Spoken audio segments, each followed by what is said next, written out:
Tuca Viegas convida. Oferecimento Bareta Imóveis. Nós ajudamos você a conquistar o seu sonho. GTW Empreendimentos. Tradição, confiança e qualidade. AIS Negócios Imobiliários. Abrindo janelas de oportunidades. Joyce Santana Imóveis. Atendimento especializado em você. Olá, o Tuca Viegas convida, está no ar. Você que está por aí, aproveita, se inscreve no canal. Se quiser participar com a gente, tem o nosso Pix também, tucaviegasconvida@gmail.com. Hoje a gente vai conversar com a psicóloga Lígia Souza, no mês do Setembro Amarelo, prevenção ao suicídio. A gente bate um papo com Lígia sobre esses e outros assuntos. A importância também do profissional de psicologia no dia a dia das pessoas. Lígia, muito obrigado pela sua atenção, muito obrigado por você estar aqui com a gente. Eu sei que você trabalha muito, né? Tem um trabalho super legal no NDH, no Núcleo de Desenvolvimento Humano, né? Você tem as suas clínicas, tem uma série de coisas, está sempre dando palestra, dando aulas, né? Discutindo com as pessoas, em encontros e tal. E agradeço muito mesmo você disponibilizar um pouco desse seu precioso tempo para conversar com a gente.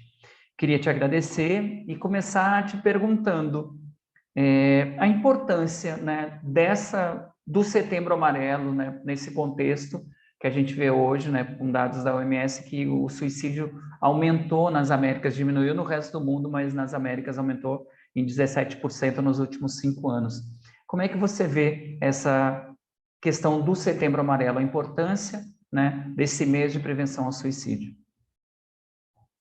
Olá, Tuca, eu que agradeço, né? É um prazer estar aqui e agradeço por você sempre ser tão sensível e atento às pautas de saúde mental, que precisam estar aí andando lado a lado com a mídia, né? Com as pessoas da comunicação, tendo em vista que vocês levam informação de credibilidade e a gente começa, inclusive, trazendo essa ideia de que o Setembro Amarelo existe para isso, para trazer até a sociedade civil informações para que a gente consiga trabalhar a valorização da vida e a prevenção ao suicídio.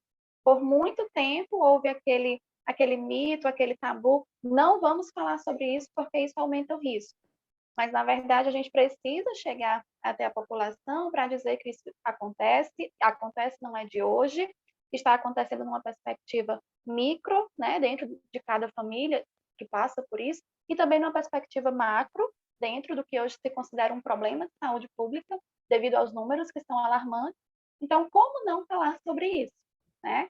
E aí essas campanhas, que obviamente existem outras tão importantes quanto conhecidas aí pelas cores dos meses, elas servem para isso, para que os profissionais tenham um pouco mais de espaço para vir ao público e falar sobre temas que nós trabalhamos o ano inteiro. Trabalhar saúde mental não é algo só pontual, né? Um mês aí no ano. É um trabalho que nós fazemos o ano inteiro e aí tem essas possibilidades da gente estar chegando ao público para desmistificar o tema e naturalizar mais as discussões em saúde mental. Lídia, a gente percebe que agora com a pandemia, né, as pessoas meio que enclausuradas, né, os conflitos parece que aumentaram, né, as válvulas de escape ficaram mais restritas, né, então você estava extravasando dentro de casa, de repente em cima dos outros e uma série de coisas que gerou muitos problemas de saúde mental. Acabou sendo um dos maiores problemas, né, na pandemia eram as questões de saúde mental. Como é que as pessoas estão vendo isso, esse trabalho? Porque, assim, eu fico questionando, né? Até converso muito, né? Desde sempre, eu tenho 57 anos, acho que desde os meus 25, que eu sempre fiz terapia. Às vezes, muito tempo, parava, voltava, mas sempre achei a terapia, assim, a minha melhor companhia para todo o processo de evolução. Como é que as pessoas veem isso, essa questão do trabalho de vocês psicólogos? Porque, assim, é de suma importância, mas como tu estava falando, não é um trabalho só pontual, é todo um processo de acompanhamento. Sim. Nós temos uma cultura, Tuca, que vai para além dos tabus em saúde mental. É a cultura do só procurar quando eu já estiver mal, né? Por exemplo, o próprio dentista. E todo mundo vai sem grandes mitos, sem grandes tabus, mas dificilmente você encontra pessoas que fazem a prevenção, que vão de 6 em 6 meses, que vão cuidar da sua limpeza, as pessoas vão, em geral, se estiverem com uma dor de dente, se estiverem já com um canal para fazer, com algum procedimento mais urgente. Então, na saúde mental não é diferente. E ainda tem o mito, né, da questão da loucura, que passeia um pouco pela historicidade da psiquiatria e da psicologia.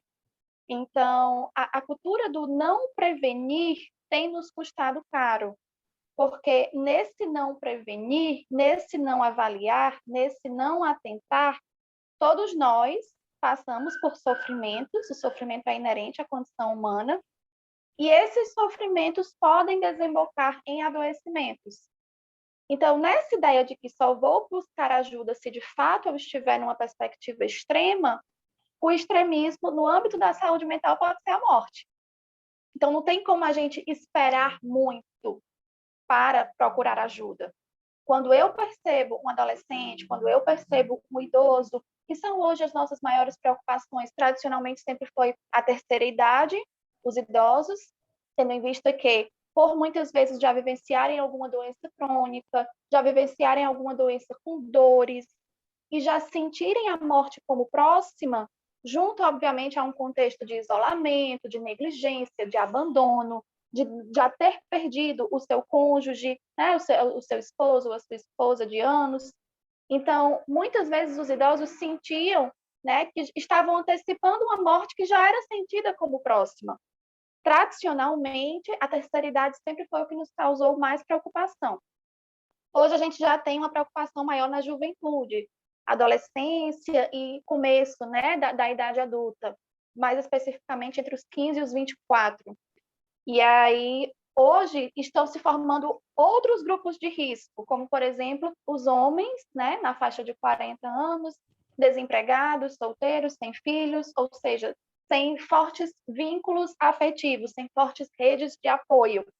Então, olhando para essas zonas, né, de grupos de risco em termos estatísticos, quando eu observar que algo está, de repente, tomando uma proporção de isolamento, de abuso de substâncias, muitas vezes, no caso dos adolescentes, de comportamentos autolesivos, eu já tenho que buscar, né, alguma intervenção antes que a coisa tome uma proporção mais grave, tendo em vista que muitas pessoas consideram a depressão uma frescura até que se cometa suicídio, né? Um Até que absurdo, se né? tente o suicídio. Então, se chegou aqui era doença, mas se não chegar aqui era frescura.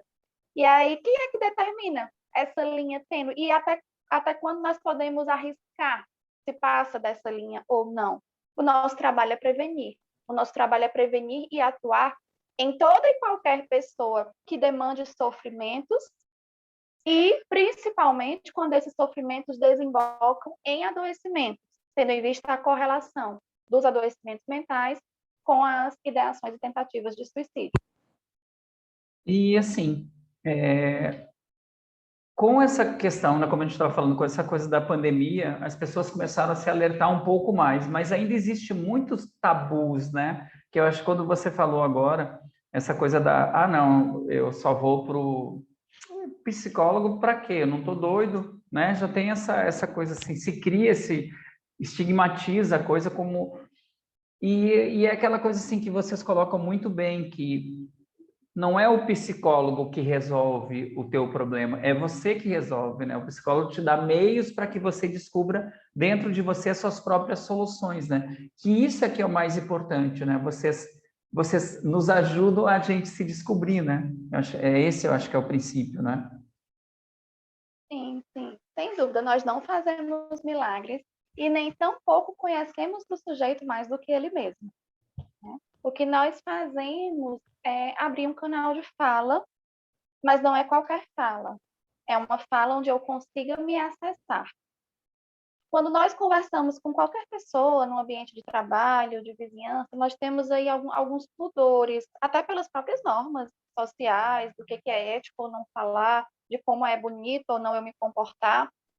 E quando a gente entra em terapia, né, tendo em vista o ambiente sigiloso, o ambiente protegido, o objetivo é que a gente retire esses filtros e consiga ir se acessando, porque nós temos tudo dentro de nós. Nós temos lembranças boas, lembranças ruins, temos amor, temos raiva, temos ciúme, temos inveja, nós temos tudo. Sendo que nós costumamos expor apenas o que é mais bonito, o que é mais socialmente aceito de se expor. Quase uma E aí rede vai ficando social, né? isso vai ficando uma série de sentimentos, né, que vão se acumulando e eu não vou digerindo. E aí eu reflito muito no próprio mal do século, que são os sintomas da ansiedade, quando dá uma sensação aqui de sufocamento, né? O arroxo no peito, a própria taquicardia, a sensação de estar engasgado, não é de comida, é de emoção. A falta de ar que vem decorrente disso é de muitas das coisas que eu vivi, que eu Parece, senti, que eu desculpa, pensei. Pode parece que você falar. está falando de mim falando isso, entendeu? Essa coisa Sim, mas muitas da pessoas se falta de ar, identificam do engasgo, de estar de noite e sabe, com essa falta de e aí sufocamento. só senta um pouquinho, relaxa, pega um olhinho essencial, cheira assim, dá aí melhora e já dorme tranquilo. Não tinha nada de nada engasgado nem nada, era a minha cabeça que estava engasgada, né? E as emoções, né, nos engasgam. E aí há um acúmulo em algumas pessoas, principalmente quando não identificam isso e abrem válvulas de escape. Eu lembro sempre que a terapia não é a única válvula de escape, que a gente oferece a válvula de escape pela fala, e quando o sujeito fala, ele se escuta, e ao se escutar, ele vai se conhecendo. A partir do que ele se conhece, ele pode decidir o que fazer com isso. Há pessoas que não fazem nada, e tudo bem, né? São escolhas. O princípio da psicoterapia humanista é o livre-arbítrio. Você decide o que fazer com o que você conhece. O nosso trabalho é te ajudar a conhecer. Então, tem pessoas que identificam, por exemplo, relações extremamente tóxicas, que contribuem com o seu adoecimento, que contribuem com mecanismos de opressão, de violência, de exploração que adoecem o organismo, mas escolhem por motivos diversos, permanecer na relação. Nós, psicólogos, nunca teremos o poder de dizer faça isso ou faça aquilo. Nós ajudamos o sujeito a entrar em contato com a sua fala, se ouvir, se conhecer, e a partir daí, o que faz com ele, o que faz com isso ocorre por sua conta, né? Mas a fala é uma válvula de escape possível, que é a mais recomendável, né, em termos da própria psicoterapia, do ponto de vista clínico, junto com a intervenção psiquiátrica, quando há demandas patológicas, quando há tratamentos em saúde mental. Fora do âmbito patológico, existe um conjunto de coisas que podem ser possíveis de você promover saúde mental. Então, tem pessoas que gostam de meditação, tem pessoas que gostam de atividades artísticas, tem pessoas que gostam de atividades religiosas, do ponto de vista do fortalecimento espiritual, e isso é para todos nós. Todos nós temos que nos conhecer para desenvolver estratégias de fortalecimento de saúde mental por meio do que faz sentido, do que funciona para mim. Agora, se isso toma uma proporção de adoecimento, aí eu preciso de ajuda profissional. Aí eu preciso, de fato, da intervenção científica da coisa, que é justamente a identificação e o tratamento dos sintomas. Lídia, como tornar, eu acho que é tornar mesmo, isso, despertar essa consciência nas pessoas para que seja mais acessível, que as pessoas, não é nem que seja acessível, né? Até porque se criou vários centros, né, de recuperação, de assistência, de ajuda, de apoio, né, nas questões públicas, né, de saúde pública. Mas como tirar esse mito, né, dessa coisa do psicólogo? O que pode ser feito para a gente fazer com que isso seja mais tranquilo, para as pessoas terem mais naturalidade na busca de fazer uma terapia, de ter um acompanhamento psicológico? Olha, Tuca, eu penso que tinha um professor meu que falava de um termo chamado paciência histórica. Eu penso que o tempo tem nos ajudado, no sentido de que o conhecimento está chegando, e quando o conhecimento chega, os mitos e os tabus se desconstroem. Não adianta a gente querer martelar assim, a cabeça das pessoas e explicar por fim da força, não só os mitos em saúde mental, mas outros tantos, né? Por exemplo, homens que se recusam a fazer até hoje um exame de próstata. E a gente vê aí a quantidade de pessoas que passam por sofrimento, por câncer, morrem disso, né? E ainda assim se recusam. E outros tantos, né? Como foi tão difícil trazer a discussão da AIDS, por exemplo, né? Da década de 70 até então. O tempo ele nos ajuda no quesito chegada de conhecimento, chegada de tratamentos, e a coisa vai se difundindo com o tempo. Mas eu penso que a interiorização do curso também nos ajudou muito. Até bem pouco tempo atrás, nem existia curso de psicologia. Aqui em Mossoró, hoje existem 5 cursos. Então, são professores de fora que estão chegando, são alunos que estão em casa, na faculdade, no ambiente de trabalho, falando sobre isso. Eu estudo isso, e não é bem assim. Psicologia não é algo tão distante quanto as pessoas pensam, não é mágica, não é bruxaria, não é leitura de mente, né?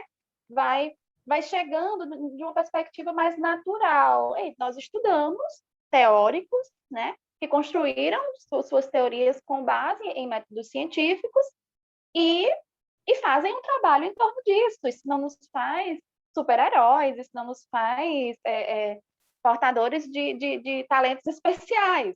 A gente faz um curso, a gente se capacita, a gente se especializa e a gente vai oferecer esse serviço, como qualquer especialista, né? Sendo que nós trabalhamos com a subjetividade, e isso às vezes é difícil de entender e de explicar. Nós não fazemos intervenção, tá doendo aqui, eu vou dar uma injeção aqui.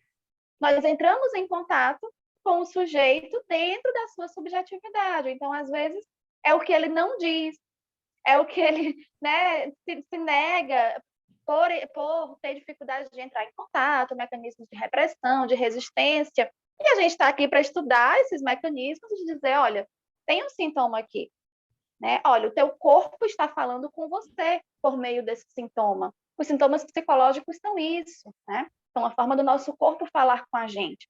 Mas as pessoas têm dificuldade de entender que há uma intervenção, muitas vezes, no campo subjetivo da coisa. E aí, como eu fui formada num centro de ciências humanas, eu partilho muito dessa angústia com os colegas, por exemplo, da filosofia, da sociologia, né? A dificuldade que se tem de adentrar nessas discussões, porque as pessoas buscam respostas prontas, as pessoas buscam uma materialidade. Então, o que eu faço para parar de sentir ansiedade? Epa, Uma coisa não é assim, extremamente vamos lógica, compreender, né? Uma coisa assim. objetiva. Né? E eu falei, mas eu trabalho com subjetividade, então eu não tenho uma resposta para te dar, faça isso, isso, isso. Preciso conhecer teu corpo e o que o teu corpo está querendo te dizer por meio desse sintoma. Se esse sintoma se desenvolver em mim, eu preciso conhecer o meu corpo para entender o que o meu corpo está querendo me dizer com esse sintoma. Não é uma E receita aí, de bolo, né? Igual para todo mundo, né? Cada nunca, um tem o nunca seu, né? será. Não é um dipirona que se receita, né, no posto de saúde quando aparecem sintomas semelhantes. Definitivamente não é. E aí eu acho que há essa dificuldade de entender que a subjetividade ela também traz resultados efetivos, que a sensibilidade, a escuta, o autoconhecimento, que é tudo no âmbito, vamos dizer assim, mais subjetivo, ela também é efetiva porque ela tem técnicas. Não é uma conversa pela conversa, né? Não é uma coisa aleatória que a Claro. gente faz ali.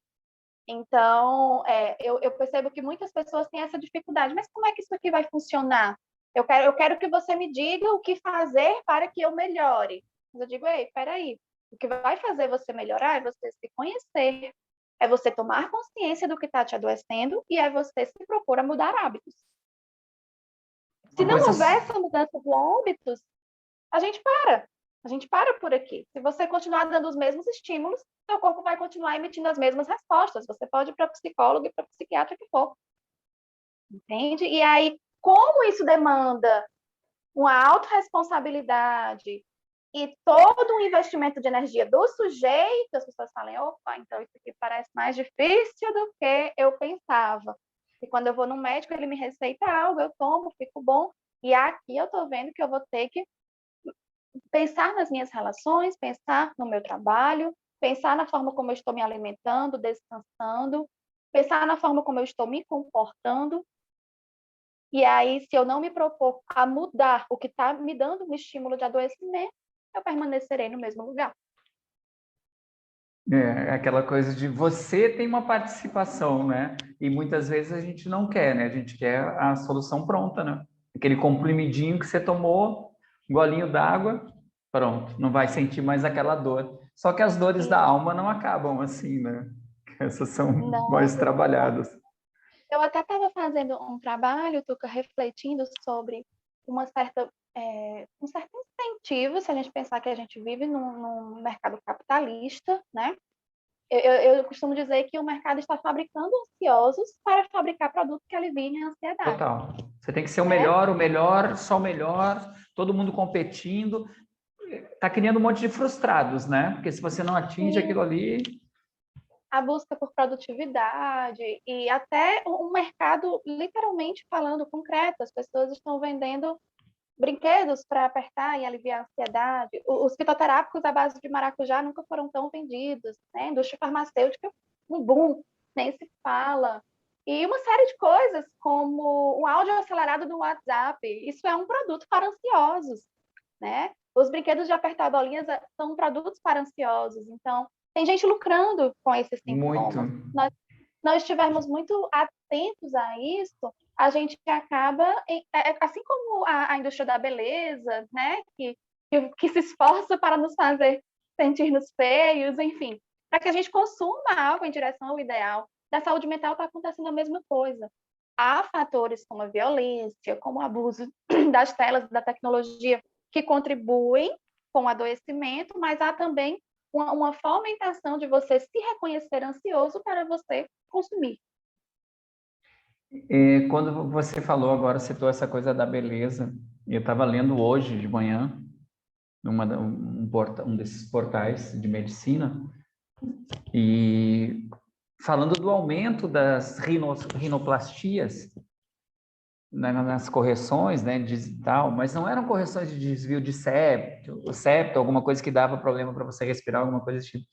Era porque, veja, eu fiquei assim, embasbacado, eu disse, eu não estou acreditando, que pelo fato das pessoas estarem fazendo muita coisas via internet, o nariz estava ficando grande nas conversas, aí todo mundo estava querendo fazer rinoplastia para diminuir o nariz. Pô, tem a dó, né? Então, assim, você acaba gerando uma indústria e você não combate nada, né? Então, é aquela coisa da ansiedade, né? Você cria um negocinho de apertar, que é bem mais barato uma caixinha de ovo de papelão, né? Que Sim. você aperta, bota ao contrário e fica virando, sai muito mais barato do que pagar numa coisa assim. Mas você fala isso, a gente foi no feriado para a praia com as sobrinhas da minha esposa e tal, e as meninas estavam cada uma com um joguinho daquele que a mãe tinha comprado para uma criança de 6, 7 anos de idade, né? Então, quer dizer, é aquela coisa, as soluções que seriam as soluções, né? Tipo, que você vai realmente tratar o problema, elas demandam que você tenha ação, como você estava falando antes, né? Mas é muito mais cômodo eu pegar um produto pronto, né? É mais fácil, né? Sim, e eu vou continuar consumindo, né? Assim, existe um ciclo dos sofrimentos emocionais que eu considero muito danoso e muito difícil do sujeito tomar consciência para que ele quebre. Quando o corpo apresenta algum sintoma, ele busca uma válvula de escape, que muitas vezes contribui com o sofrimento posteriormente. A exemplo da bebida, das compulsões, de uma forma geral. A compulsão por comida, a compulsão por bebida, a compulsão por compras, né? A compulsão pela própria rede social, pelas telas, sendo que isso gera uma consequência. As consequências vêm, né? Seja o aumento de peso, seja a fatura do cartão de crédito. Aí isso gera mais ansiedade, que gera mais consumo, porque preciso desembocar aquela válvula de escape, né, em algum lugar. E aí, vamos dizer, eu como mais, eu engordo mais, eu fico mais triste, eu fico mais ansioso, e assim vai, um ciclo vicioso, né, literalmente. E quando a gente fala assim, olha, não é a questão de você só inserir aqui uma medicação, não é a questão de você só inserir aqui uma terapia. Você precisa conhecer o seu corpo, que é isso que a terapia busca ajudar, conhecer o seu corpo para a gente abrir outras válvulas de escape saudáveis, sustentáveis, né? Que ao invés de aumentar o problema, vai ajudando a girar a manivela para um outro lado, vai trazendo outras consequências. E aí há um fortalecimento de autoestima, de autoconfiança que vai serenando esse organismo. Isso não é em uma semana, isso não é em um mês. As pessoas nos chegam adoecidas de anos, né? É como você está com sobrepeso ir numa academia uma semana e querer sair magro, assim, não existe isso, é um corpo que sofreu uma estimulação, às vezes destrutiva, por muito tempo, e a gente vai começar a apresentá-lo outras formas saudáveis de estimulação. E aí os resultados vêm, mas vêm com o tempo, com disciplina, com persistência. E muito legal você falando isso. Esse mês a gente está fazendo, né, no Tuca Viegas Convida, falando sobre, uma vez por semana, a gente sempre tem entrevistas segunda e quarta, e uma vez por semana a gente está falando sobre Setembro Amarelo, prevenção do suicídio. E a gente conversou com o pessoal do CVV, que até você que me indicou, quero lhe agradecer, que povo maravilhoso. Ave Maria, não, eu fiquei assim, deu vontade de encontrar para o Gilberto, né, para conversar sentado lá dele e passar uma vida conversando com ele, porque só o tom de voz que ele fala, você chega a ficar, né, é mágico, né? É aquela bondade que ele tem. Sim, isso. E eu queria até destacar, Tuca, assim, que é claro que profissionais como psicólogos, psiquiatras estão na linha de frente, né? Mas a gente precisa se abrir muito também para a sabedoria popular, né? As pessoas que têm fortalecimentos comunitários, espirituais, elas são grandes aliadas nesse processo. Não é uma questão puramente Legal. científica, é uma questão de sabedoria de vida também, né? Eu digo isso porque uma vez eu participei de uma mesa numa universidade, né, que éramos eu, de psicóloga, um médico psiquiatra e o Gilberto.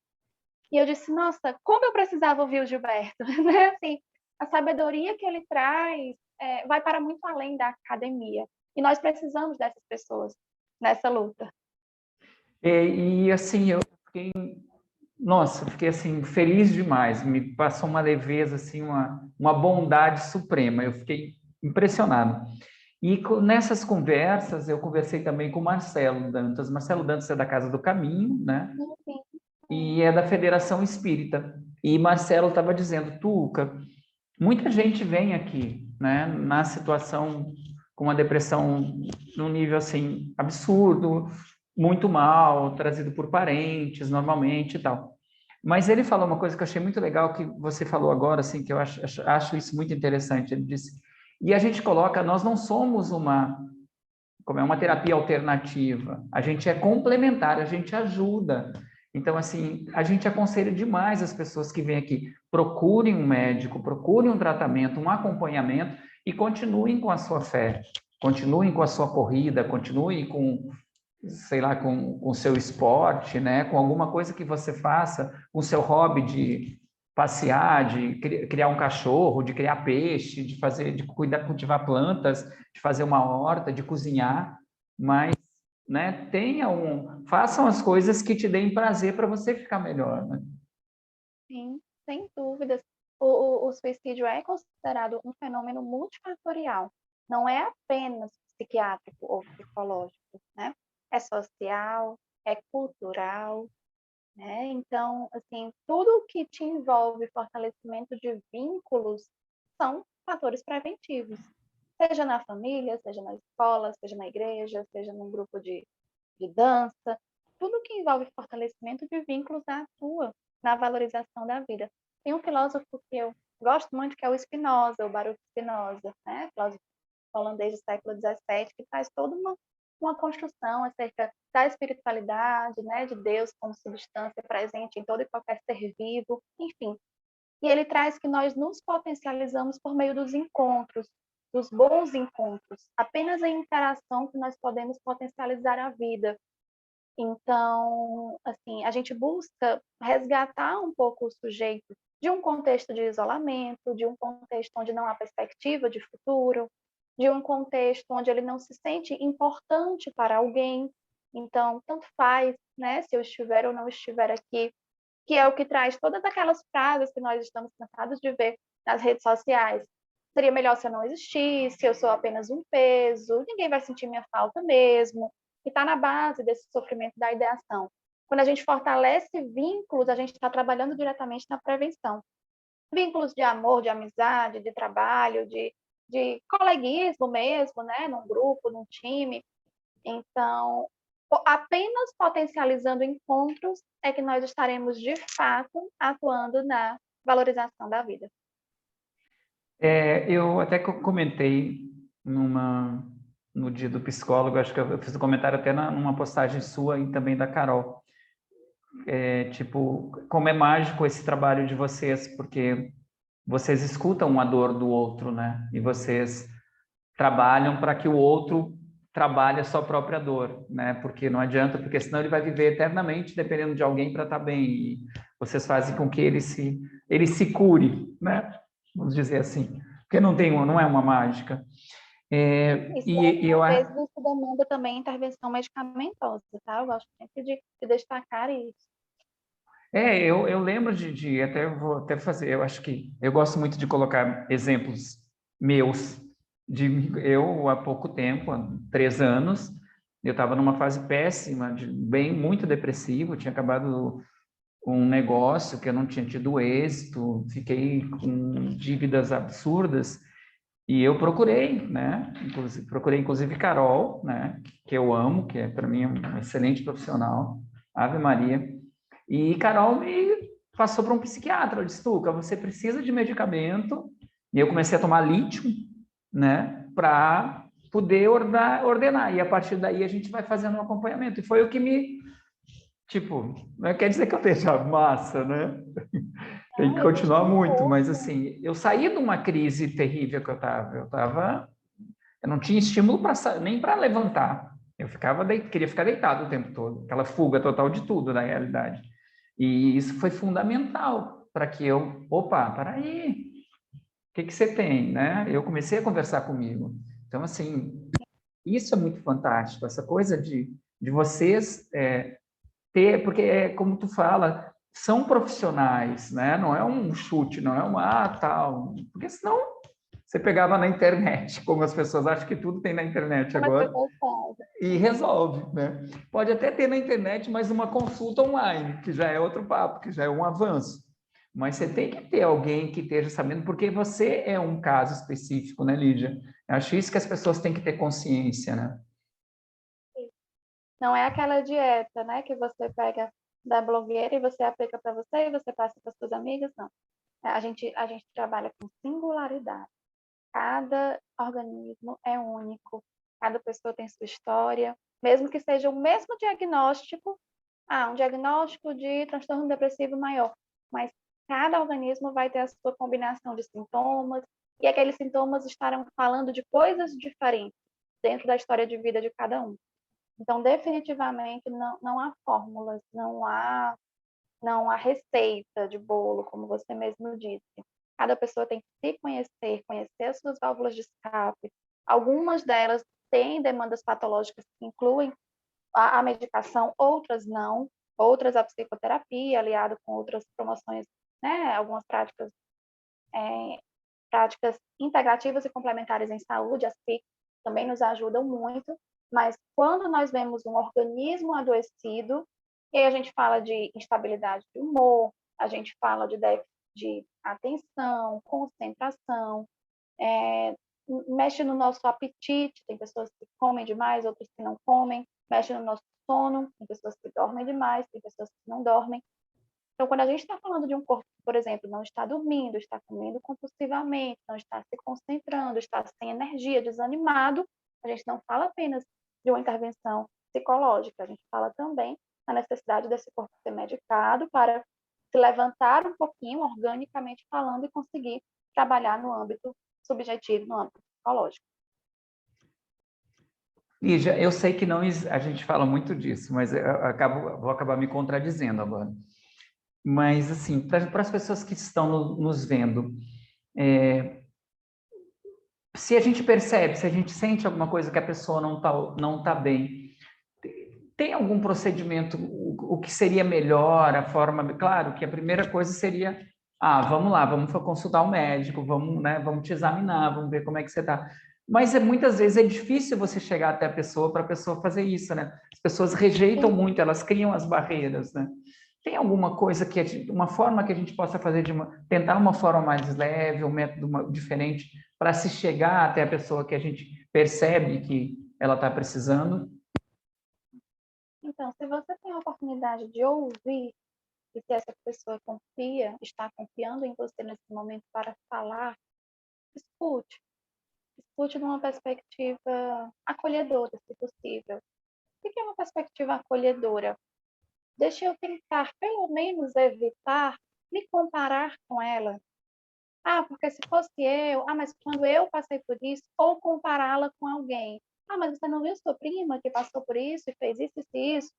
Então, evite o viés comparativo, evite o viés de julgamento. Mas você está assim só por causa disso? Né? Você está deprimido só por causa disso? Assim, algumas falas são extremamente despotencializadoras. Evite o viés de comparar ou julgar ou colocar em mente a perspectiva espiritual, né? Mas isso é falta de Deus. Mas isso é porque você está com pouca fé. Então, se a gente puder evitar se comparar, evitar julgar e evitar colocar em xeque, né, os valores que são importantes para o outro, a gente já está fazendo muito. Ainda que você não saiba o que dizer, apenas escute, que faz com que a pessoa não sinta que está sozinha, né? Obviamente, você não pode pegar as pessoas pela orelha e levar para o médico, mas nessa perspectiva de estar ali como ouvinte, ela vai passar a confiar mais em você, abrir esse canal de comunicação. E aí, quando for possível, você está sempre, né, atentando à necessidade de estar, né, com auxílio profissional, até porque você tem as suas limitações. Então, olha, esse sofrimento já vem se prolongando, essa situação vem piorando. Trazer sempre a consciência de que não é normal um organismo estar adoecendo, não é normal um organismo estar sofrendo, não é normal que a vida seja tão pesada. Existem profissionais que podem te ajudar. Então, trazendo essa consciência, existem pessoas que convivem com transtornos ansiosos, com transtornos depressivos a vida toda, porque naturalizam e acham que é assim mesmo. E não tem que ser pesado assim mesmo, né? Então, acho que trazer essa consciência ao outro, obviamente no tempo dele, da forma como for possível, é um grande passo. Lígia, eu queria te agradecer muito mais uma vez, né? Agradecer sempre, né? Pela a sua disponibilidade, né? Quando a gente entra em contato contigo, quer falar de saúde mental, você se dispõe, por mais que você esteja com 1 milhão de coisas, você dá um jeito de encontrar um momento para poder atender a gente. Eu acho isso fantástico. Fala da admiração que eu tenho pelo seu trabalho, né? E eu acho muito legal essa coisa que você busca para tá ouvindo, para estar percebendo, para estar identificando e cada vez estudando muito. Eu acompanho muito e vejo muitas coisas que você coloca de uma forma muito legal e muito acessível, que eu acho melhor ainda, né? Você não cria distância, ao contrário, você tira barreiras e eu acho que isso é fundamental. Então, te agradecer muito e dizer que admiro demais seu trabalho e muito, muito obrigado por você estar aqui para conversar com a gente sobre saúde mental e deixar o Tuca Viegas Convida ao seu dispor sempre que vocês precisarem, o Núcleo de Desenvolvimento Humano, sempre que vocês precisarem, quiserem divulgar alguma coisa, contem comigo. Sim, imagina, Tuca, eu que agradeço demais, demais mesmo, assim. Também sou muito admiradora do seu trabalho, não é rasgação de seda, mas você tem uma sensibilidade ao nos ouvir, né? Eu participo assim, de muita entrevista, de muitas coisas, mas às vezes as pessoas tratam a saúde mental como uma pauta qualquer, né? Assim, e como é isso? E como é que identifica isso? E para onde caminha? Pronto. Assim, e eu entendo, né? O movimento diário também do trabalho de vocês, que acaba automatizando um pouco, mas você sempre vem com uma sensibilidade, né? Você tem a coragem de falar sobre experiências pessoais, que isso não é fácil. Você traz todo uma valorização mesmo ao nosso trabalho, né? À psicologia, ao poder que isso pode ter na vida das pessoas. Então, é muito prazeroso conversar com você, né? E também fico super à disposição. Muito obrigado. Um bom dia. Bom dia para você também, Tuca. Até mais. Até mais. Tchau, Você que está tchau. acompanhando a gente, aproveite e se inscreve no canal. Se quiser contribuir, tá aí o Pix, tucaviegasconvida@gmail.com. Até a próxima entrevista. Tuca Viegas Convida. Oferecimento Bareta Imóveis. Nós ajudamos você a conquistar o seu sonho. GTW Empreendimentos. Tradição, confiança e qualidade. AIS Negócios Imobiliários, abrindo janelas de oportunidades. Joyce Santana Imóveis, atendimento especializado em você.